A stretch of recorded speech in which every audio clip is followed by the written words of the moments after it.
Hey, cool people, fans, friends, followers, it's everyone's favorite, future, famous person.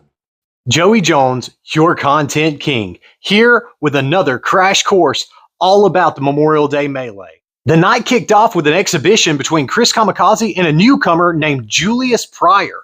Julius came to the ring with some Jean-Claude Van Damme style kung fu flipping and all that kind of stuff.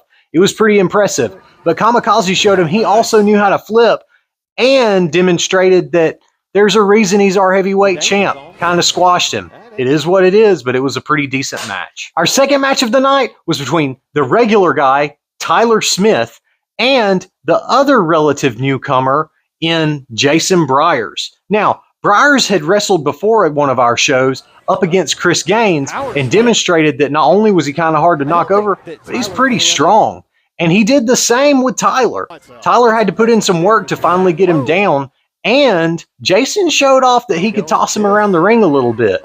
Tyler actually had to break out a pretty quick schoolboy roll-up to put the end to that match, but ultimately the regular guy came out with the W. After that match, it was another edition of the Content Kingdom with everyone's favorite future famous person, Joey Jones.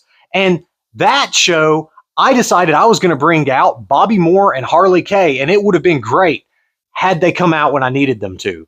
Instead, Commissioner Brad Barnes came down to the ring and questioned my validity because of them.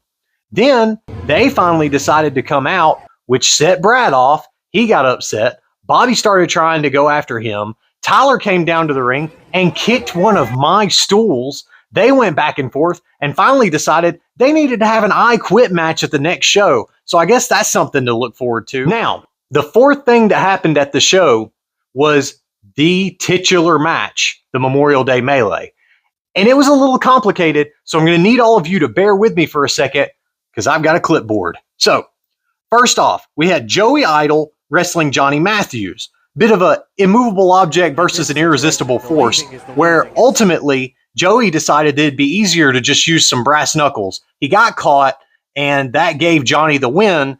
Then, when Johnny was celebrating his win, Joey clocked him, knocking Johnny out. That's when the next contest started, which was the judge of wrestling, Dallas Andrews, coming down to face Johnny Matthews. But unfortunately for the silverback, he was not conscious. So the judge went ahead and took the pin. Makes sense. And that got us on to the next match. Of course, Johnny didn't seem thrilled about that, but it is what it is. When you're laid out, you lose.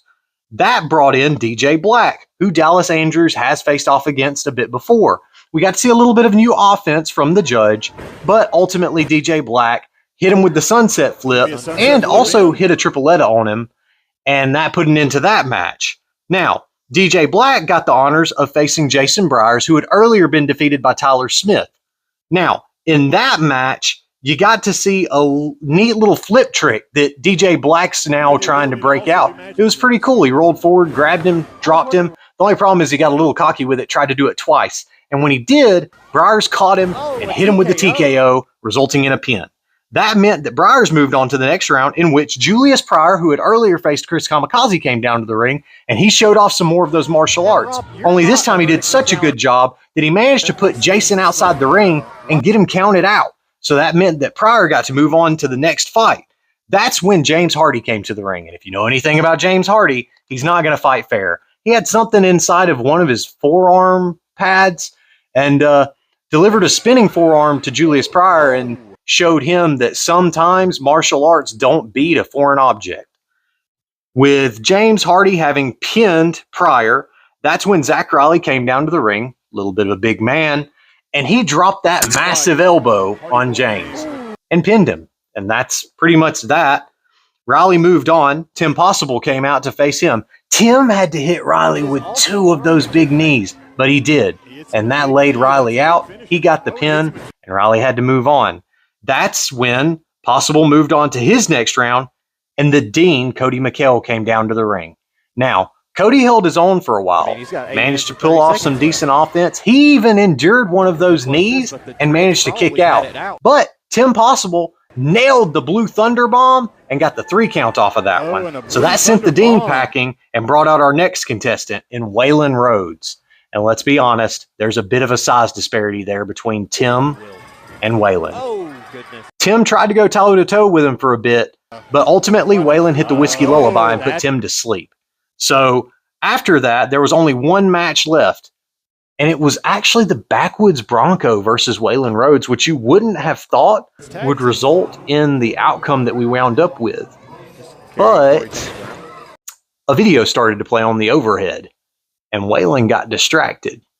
Corey managed to get Waylon outside the ring, dove on him, and left him laying, at which point the Backwoods Bronco climbed back in and got Waylon counted out. That means that Corey James earned himself a shot at the Rome Heritage title. So, the fifth and final match of the night was between Aaron Dallas and Zach Buchanan versus Chris Gaines and Ryan Marks. It was sort of a fan favorite tag team match. There wasn't anybody to get booed in this one. And they went for a long time showing off the exact kinds of offense that you expect to see from these four.